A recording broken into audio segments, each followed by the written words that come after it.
As the presenter said, my name is Miriam Fein, and I've created something called Resonant Silence Technique. Resonant Silence Technique brings quiet to dementia care. I'm here because of an article that I published in 2018 in Dementia, the International Journal of Social Research and Practice, and it was an article on resonant silence technique.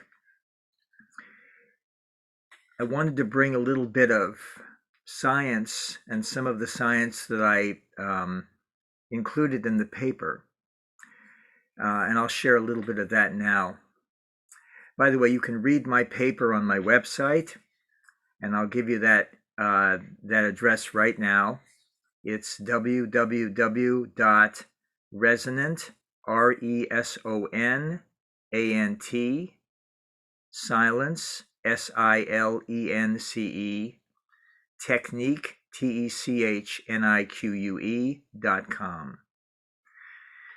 And if you Google Miriam Fein and silence, you'll probably get my website. So it's easy to find. The science that I found on scientific studies on silence.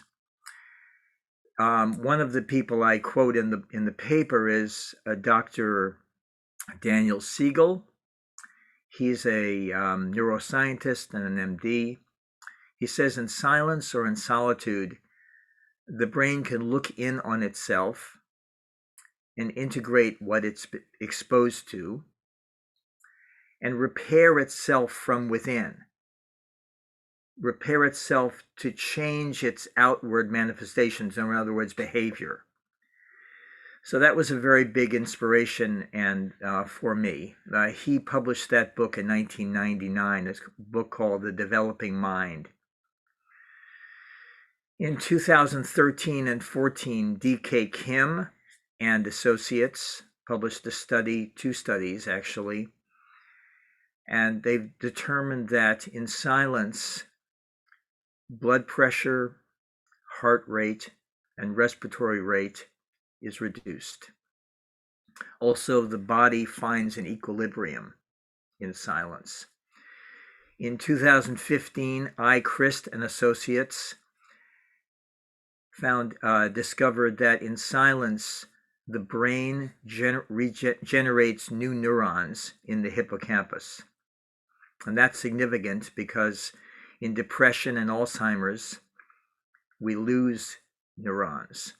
So to find a state where neurons can be regenerated is quite extraordinary, I think.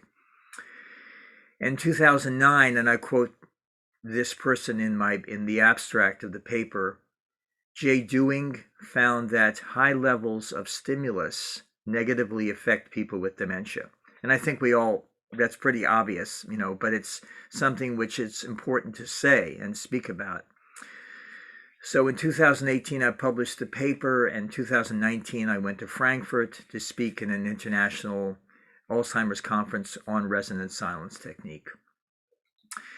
I began to work with those with dementia in 1977 when I was in seminary studying to be a Cantor. A Cantor in Judaism is a chant minister, a teacher, a prayer leader.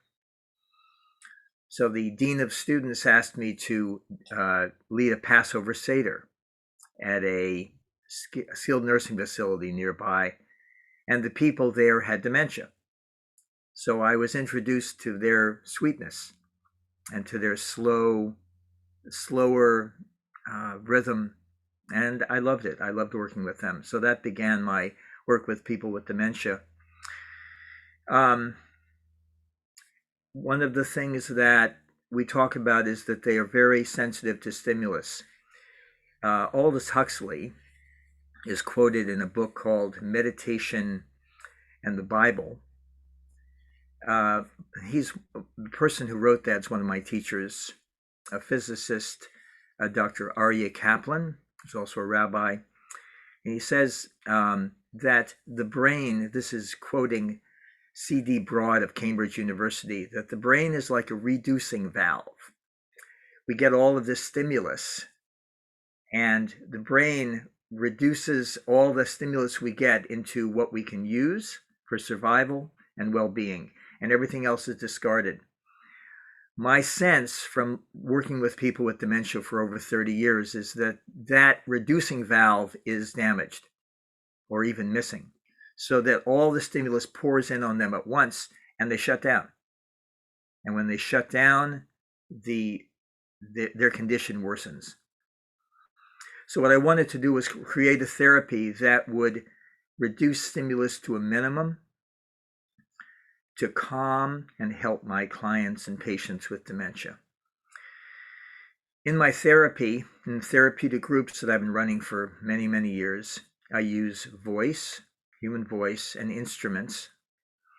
Instruments like the guitar, where I don't play songs, I play individual notes. And cedar and bamboo and silver flute, singing bowl, tingsha, which is a Tibetan chime, a very small Tibetan chime that's touched very gently, and bowed psaltery, which is a kind of a bowed harp. In my studies of sound and sound healing, I've found that vibrato, there are two aspects of sound, one called vibrato and one called harmonics, and they actually reduce the frequency of brain waves. They slow our brain waves down. And this comes from Dr. Mitchell Gaynor from his book Sounds of Healing, and Dr. James D'Angelo from his book The Healing Power of the Human Voice, and from Joy Gardner, who's a sound researcher, composer, and musician, and an author of Sounding the Inner Landscape. Vibrato is, if you've ever seen a musician and they move their hand back and forth on a string, that creates vibrato. Vibrato is the oscillation of sound waves, the back and forth oscillation of sound waves. That reduces our brainwave frequency. I'd like to demonstrate that with guitar. If you can hear this vibrato, and I put this as part of my work because I'm also a hospice musician, a clinical musician for hospice, and I work with people who are dying who have dementia. And so I use these techniques with them.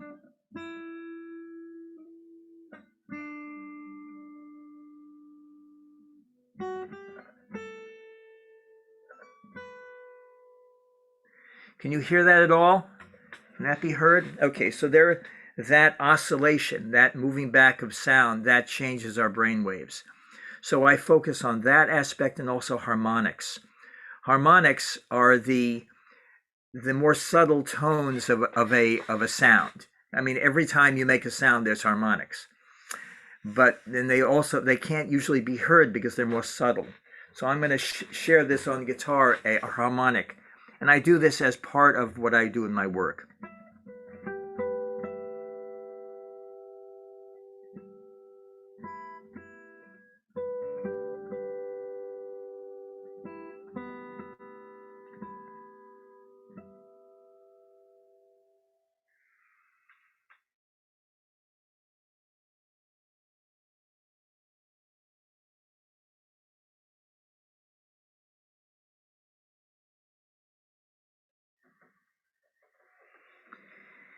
And what I just did was I allowed the harmonic to ring. And this is what I do in my resonant silence groups. I allow a sound to ring and to decay into nothingness. And then we hold silence, intentional silence after that. So I wanted you to experience that. Now here's a little exercise that we can do, and anybody can do this. You put your hand on your heart, and the idea is actually to do this. So because everything is intellectual, then you don't really feel it. So I've included exercises that I have in my book. I have an upcoming book on resonant silence technique and self-care using silence. So this is one of the exercises. So this is a way to feel vibrato. So you put your hand on your heart, you breathe in, 1, 2, 3, 4, and you breathe out, ah.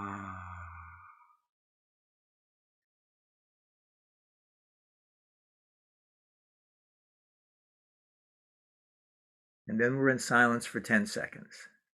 Okay? One more time. We breathe in. 1, 2, 3, 4. Breathe out. Ah.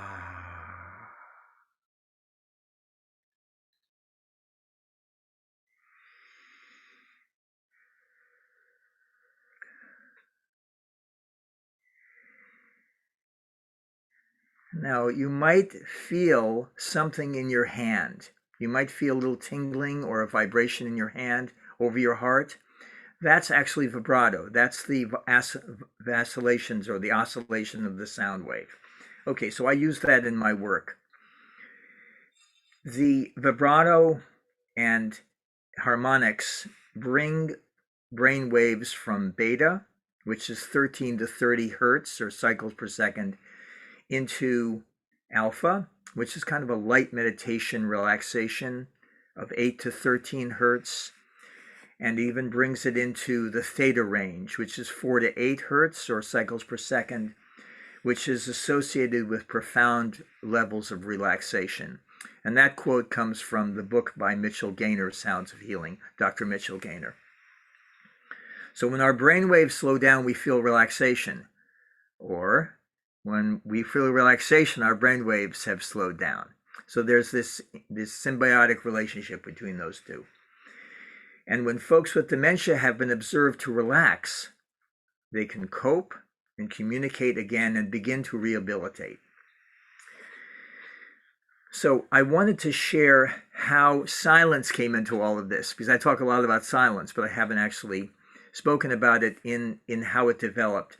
In 2000, so I started doing this quieting work with vibrato and harmonics from 1979 to 2001.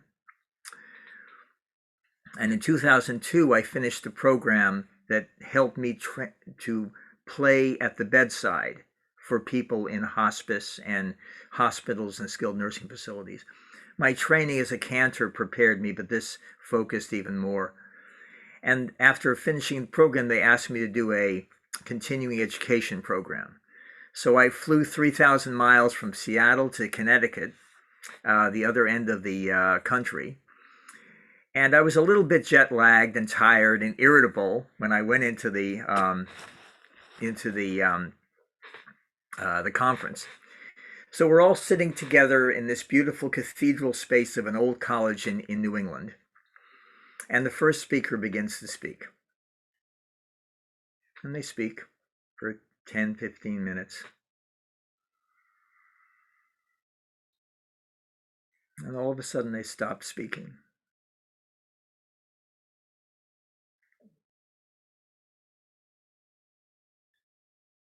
And I thought to myself, God, it's really quiet in here.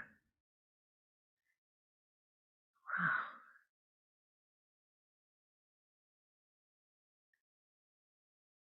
And then someone began to speak again. And I realized I felt wonderful. My body felt strong and solid and rejuvenated, and my mind felt clear and lucid.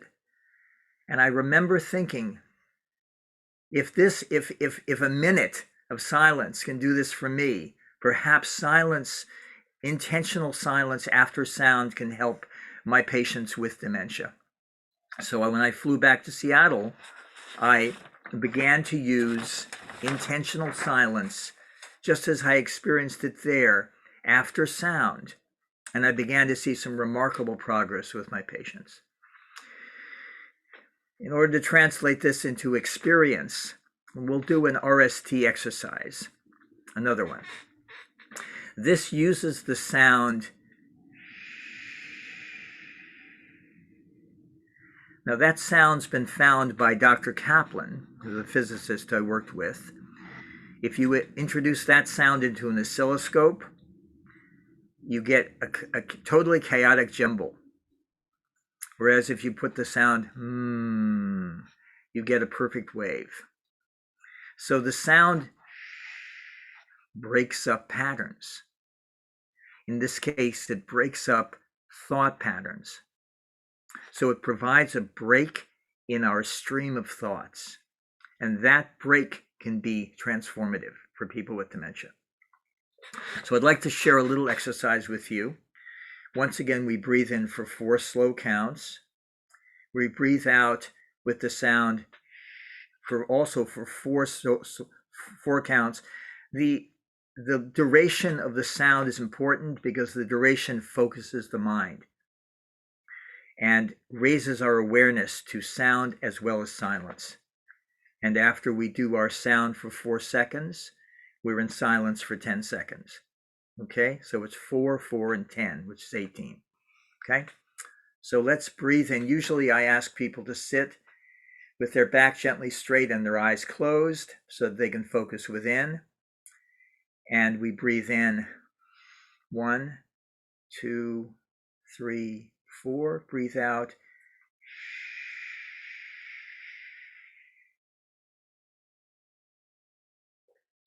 Now we're in silence.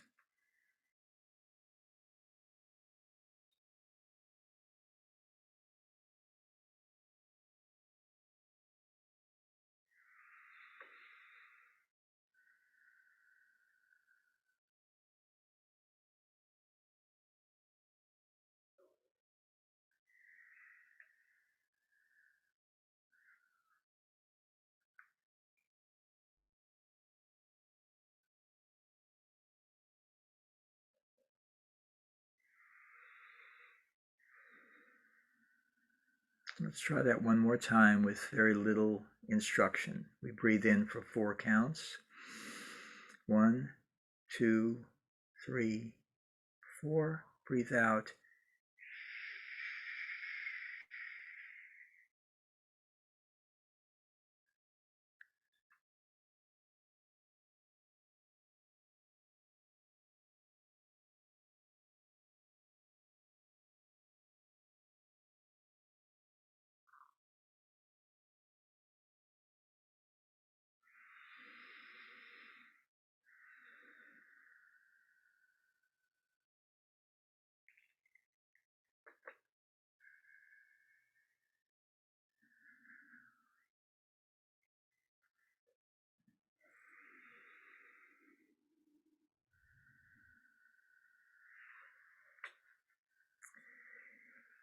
Okay, so when you're ready, please open your eyes.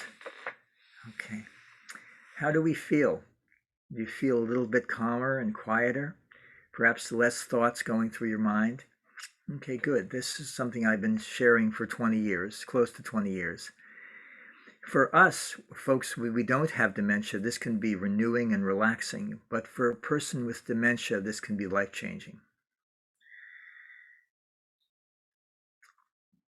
During and after resonant silence technique groups, and with the people I work with on hospice, people with dementia have been observed to feel less anxious, more relaxed and cooperative, emotionally appreciative, empathetic, and improve eye contact and communication.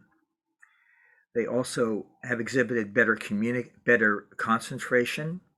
A person who was only able to sit still for a few minutes after RST was able to sit still for an hour watching a movie. Sundowning is reduced, even eliminated with some individuals with RST. People have been found to be more cooperative, to more easily take direction. One person began to speak after 5 years of just speaking 1 or 2 words. They were able to speak in whole sentences, confiding in their caregivers. Once after a session, a person who was wheelchair bound stood up from their wheelchair. My sense is that people who experience RST are able to find their will. They're able to come into fuller consciousness. Person who comes into the group sort of slumped over in their seat, they raise their torso, they look you in the eye, they want to shake hands. They begin with flat affect. There's no expression. They come alive. I've seen this for 20, 30 years. During and after RST sessions, they've been heard to say how relaxing silence is, and they were amazed. They didn't expect that. And that all their worries and stresses are gone. One of the people in one of my groups said that her mind was blank.